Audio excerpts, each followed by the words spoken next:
கிபி 1600ஆம் ஆண்டு காலகட்டத்தில் காமநாயக்கர், எட்டுநாயக்கர் என்ற இரு சகோதரர்கள் வரிவசூல் செய்யும் பணிக்காக இந்த பகுதியில் குடியேறினர். பின்னர் இவர்களின் பெயரிலேயே காமநாயக்கன்பட்டி என்றும், அருகிலுள்ள ஊருக்கு எட்டுநாயக்கன்பட்டி என்றும் பெயர் வந்ததாக கூறப்படுகிறது. கிபி 1600களில் மதுரையை மையப்படுத்தி பணி செய்த ஐரோப்பிய சேசு சபை மறைப்பணியாளர்களின் தன்னலமற்ற நற்செய்தி பணியால் இப்பகுதியில் கிறிஸ்தவம் துளிர்விட்டு வளரத் துவங்கியது. ஆகவே இதனை நன்றியோடு நினைவுகூரும் வண்ணமாக ஆண்டுதோறும் ஆகஸ்ட் 15ஆம் தேதி நடைபெறும் இரவு 07:00 மணி திருப்பலியும் நற்கருணை பவனியும் பாளையங்கோட்டை தூய சவேரியார் கல்லூரி சேசு சபை அருட்பணியாளர்களால் சிறப்பிக்கப்படுகிறது. கிபி 1600ஆம் ஆண்டிலேயே காமநாயக்கன்பட்டியில் கத்தோலிக்க கிறிஸ்தவர்களும் வழிபட ஒரு கிறிஸ்தவ திருக்கூடமும் இருந்ததாக கூறப்படுகிறது. 1664 அருட்பணி. ஆண்ட்ரூ பெரேரா அவர்கள் காமநாயக்கன்பட்டிக்கு வருகை புரிந்தார். பின்னர் 1666 அருட்பணி. ஆண்ட்ரூ பெரேரா அவர்கள் மீண்டும் காமநாயக்கன்பட்டிக்கு வந்து நற்செய்தி பணியாற்றி அருட்சாதனங்களை நிறைவேற்றினார். கயத்தாரில் இருந்து இறைமக்கள் இங்கு வந்து பாவசங்கீர்த்தனம் செய்தனர். 1679 அருட்பணி. ரோட்ரிக்ஸ் இங்கு வந்து, இங்கிருந்து தேனி மாவட்டம் உத்தமபாளையம் வரை சென்று பணி புரிந்துள்ளார். தொடர்ந்து புனித அருளானந்தர் இங்கு வந்து 2½ ஆண்டுகள் பணியாற்றினார். 1684ஆம் ஆண்டில் புனித அருளானந்தர் அவர்களால் ஒரு குடிசை ஆலயம் கட்டப்பட்டது. 1688 இயேசு சபையினரின் நிலையான தங்குமிடமாகவும் மக்களுக்கு அருட்சாதனங்களை நிறைவேற்ற மிகச் சிறந்த இடமாகவும் புனித அருளானந்தர் அருட்பணி ஜான் டி பிரிட்டோ அவர்களால் காமநாயக்கன்பட்டி ஏற்படுத்தப்பட்டது. இவ்வூரில் தங்கி பணி செய்ய அருட்பணி சேவியர் போர்கீசு அடிகளாரை முதல் பங்கு தந்தையாக, மதுரை பணித்தள அதிபராக இருந்த புனித அருளானந்தர் அவர்கள் நியமித்தார். எட்டயபுரம் ஜமீன்தார் இவ்வாலயத்திற்கு தாராளமாக உதவிகள் செய்ததே 1690ஆம் ஆண்டு வைக்கப்பட்ட கல்வெட்டில் இன்றும் காணலாம். அருட்பணி சேவியர் போர்கீசு அவர்கள் 15 ஆண்டுகள் காமநாயக்கன்பட்டியில் பணிபுரிந்து கிறிஸ்தவ வளர்ச்சிக்கு பெரிதும் பாடுபட்டார். இவரது பணிக்காலத்தில் காமநாயக்கன்பட்டியும் வடக்கன்குளமும் பெருமளவு கிறிஸ்தவ விசுவாசத்தில் வளர்ந்தன. 1686ஆம் ஆண்டிலேயே 354 பேருக்கு திருமுழுக்கு கொடுத்தார். கிறிஸ்தவம் பெருமளவில் பரவியதால் பணிகள் அதிகமாயின. எனவே 1701ஆம் ஆண்டு வடக்கன்குளம் தனிப்பங்காக பிரிக்கப்பட்டது. மறைபரப்பு செய்த காரணத்திற்காக ராணி மங்கம்மாவால் 41 நாட்கள் அருட்பணி சேவியர் போர்கீசு சிறைவாசம் அனுபவித்தார். 1701ஆம் ஆண்டில் பல்வேறு போராட்டங்கள், அச்சுறுத்தல்கள், சவால்கள், துன்பங்களுக்கும் மத்தியில் காமநாயக்கன்பட்டி மற்றும் வடக்கன்குளம் பணித்தளங்களில் 1635 பேர்களுக்கு திருமுழுக்கு கொடுக்கப்பட்டது. 1714 முதல் 1716 வரை 2 ஆண்டுகளுக்கு வீரமாமுனிவர் ஜோசப் கான்ஸ்டன்டைன் பெஸ்கி பணிபுரிந்தார். இவர் வந்த பின்னர் இவ்வூர் புது வடிவமும் மலர்ச்சியும் பெற்றது.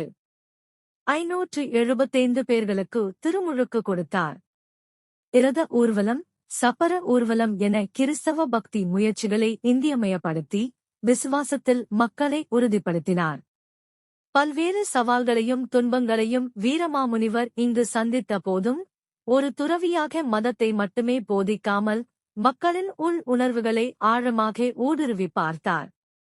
மக்களுக்கு வெறும் போதனை மட்டும் போதாது. எனவே அவர்கள் வாழும் வாழ்க்கை முறையில் மாற்றம் கொண்டுவர விரும்பினார். ஆகவே 2 முக்கிய பணிகளை மேற்கொண்டார். அவை: 1. சமயம் சார்ந்த வளர்ச்சிப் பணிகள். 2. கலாச்சாரம், பண்பாடு சார்ந்த வளர்ச்சிப் பணிகள். கிறிஸ்தவ மக்களிடம் தொண்டு செய்தாலும் தமிழக மக்களிடம் இருந்து அந்நியராகி விடக்கூடாது என்பதில் கண்ணும் கருத்துமாக இருந்து அந்நியப்பட்டிருந்த கிறிஸ்தவ வழிபாட்டு முறைகளில் தமிழ் கலாச்சாரத்தை ஒன்றிணைத்து புதிய பரிமாணத்தை உருவாக்கினார். ஆகவே அதிகம் நேசித்ததால் அன்னை மரியாளை ஒரு தமிழ் பெண்ணாக பார்த்து மகிழ்ந்தார். 1714 ஆண்டில் வீரமாமுனிவரை தொடர்ந்து அருட்பணி போர்கியோ பிரேண்டோலின் பொறுப்பேற்றார். தீவிர கொள்ளை நோயால் பாதிக்கப்பட்ட எல்லா நோயாளிகளையும் சந்தித்து நோயிற் பூசுதல் பெறச் செய்தார். அன்னையின் புதுமைகள் தொடரவே கிறிஸ்தவம் வளர்ச்சியடைந்தது. அன்னை மரியாள் பக்தி முயற்சி தொடங்கப்பட்டு மரியே வாழ்க என்னும் அருள்நிறை மந்திரத்தை ஜெபிக்கும் பழக்கத்தை ஆரம்பித்தார். 1717 இல் தமிழகம் முழுவதும் கொடும் பஞ்சம் ஏற்பட்டு கொலையும் கொள்ளையும் நடந்தேறி கிராமங்கள் தீக்கிரையாக்கப்பட்டன. காமநாயக்கன்பட்டி ஆலயமும் வீடுகளும் 2 முறை தீக்கிரையான போதும் அன்னையின் அருளால் 2 முறையும் தீயானது அணைக்கப்பட்டது. 1730 இல் திருடர்களால் மீண்டும் ஆலயம் எரிக்கப்பட்டது. கிராமமும் அழிக்கப்பட்டது. ஆனால் இதே ஆண்டிலேயே ஆலயமும் வீடுகளும் மீண்டும் கட்டப்பட்டன. இவ்வாண்டு விளைச்சல் மிகுதியாக இருந்தது. 1731 அருட்பணி பெஸ்கி வீரமாமுனிவர் அவர்களின் ஆண்டு நாட்குறிப்பேட்டு தகவலின்படி காமநாயக்கன்பட்டியில் புனித பரலோக அன்னையை பாதுகாவலியாக கொண்ட ஆலயம் இருந்தது. அதில் வழிபாடுகளும் நடந்து வந்தன என உள்ளது. 1747 அருட்பணி லாரன்ஸ் டி அல்மெய்டா என்கிற இராஜேந்திர சுவாமிகள் இறப்பு. 1748 மதுரை ராணி மங்கம்மாள் திருவிதாங்கூர் மன்னர் இடையே நடந்த போரில் ஆலயம் எரிக்கப்பட்டது. இதே ஆண்டிலே மீண்டும் கட்டப்பட்டது. 1760 ஆண்டிற்குள் கீழக்கோயில் விரிவாக்கம் செய்யப்பட்டு பெரிய கோயில் கட்டப்பட்டது. 1773 இயேசு சபை உலகெங்கும் தடை செய்யப்படவே இவர்களின் பொறுப்பிலிருந்து காமநாயக்கன்பட்டி கோவாவைச் சேர்ந்த குருக்களிடம் ஒப்படைக்கப்பட்டது. 1784 4 புறமும் காரை கட்டாக அமைந்த சுவர்களும் மேற்பகுதி கூரை கோயிலாகவும் அமைந்திருந்தது. 1819 ஆலய வேலை தொடங்கி 1823 இல் நிறைவு பெற்றது. தற்போது உள்ள ஆலய பீடத்தை சுற்றியுள்ள பகுதிகள் விரிவுபடுத்தப்பட்டது. 1838 புதிய மதுரை மறைபணி தொடக்கம். 1878 ஆண்டு கணக்கெடுப்பின்படி இப்பங்கின் எல்லைப் பகுதிகள் வடக்கே சாத்தூர், தெற்கே கடம்பூர், மேற்கே சேர்ந்தமரம், கழுகுமலை, வடமேற்கே திருவில்லிபுத்தூர். 1887 ஆண்டு உருவான திருச்சி மறைமாவட்டத்தின் கீழ் இருந்தது. 1911 வியாகுல அன்னை அருட்சுகோதரிகள் சபை இல்லம் திறக்கப்பட்டது. 1914 ஆலயம் புதுப்பிக்கப்பட்டது.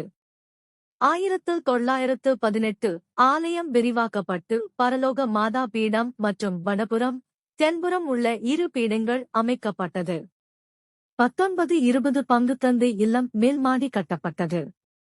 1938 இல் உருவான மதுரை உயர் மறைமாவட்டத்துடன் இணைக்கப்பட்டது. 1973 இல் பாளையங்கோட்டை மறைமாவட்டத்தின் கீழ் வந்தது. 1991 இல் மணிகோபுரம் கட்டப்பட்டது. 2000 இல் ஆலயம் புதுப்பிக்கும் பணிகள் தொடக்கம். மேலும் 2000 ஆண்டு ஜனவரி மாதத்தில் பாளை மறைமாவட்ட பரிபாலகர் பேரருட்பணி சூசை மரியான் அடிகளார் அவர்கள் காமநாயக்கன்பட்டி ஆலயத்தை திருத்தலமாக உயர்த்தினார். 2005 ஆலய தளம் பீடம் அழகுற அமைக்கப்பட்டு பணிகள் நிறைவு செய்யப்பட்டது.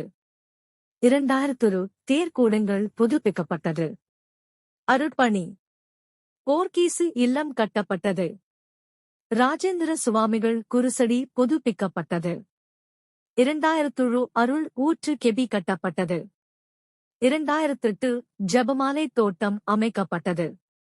2009 நடுநிலைப்பள்ளி புதிய கட்டடம் கட்டப்பட்டது. 2010 புனித சூசியப்பர் மற்றும் மாதா கெபி கட்டப்பட்டது. 2012 உயர்நிலைப் பள்ளிக்கு புதிய கட்டடம் கட்டப்பட்டது. 2013 சிலுவைப்பாதை ஸ்தலங்கள் அமைக்கப்பட்டது. 2014 புனித தெரசாள் துவக்க பள்ளி புதிய கட்டடம் கட்டப்பட்டது. புனித செபஸ்தியார் கெபி கட்டப்பட்டது. 2016 வீரமாமுனிவர் திருப்பயணிகள் இல்லம் கட்டப்பட்டு திறக்கப்பட்டது.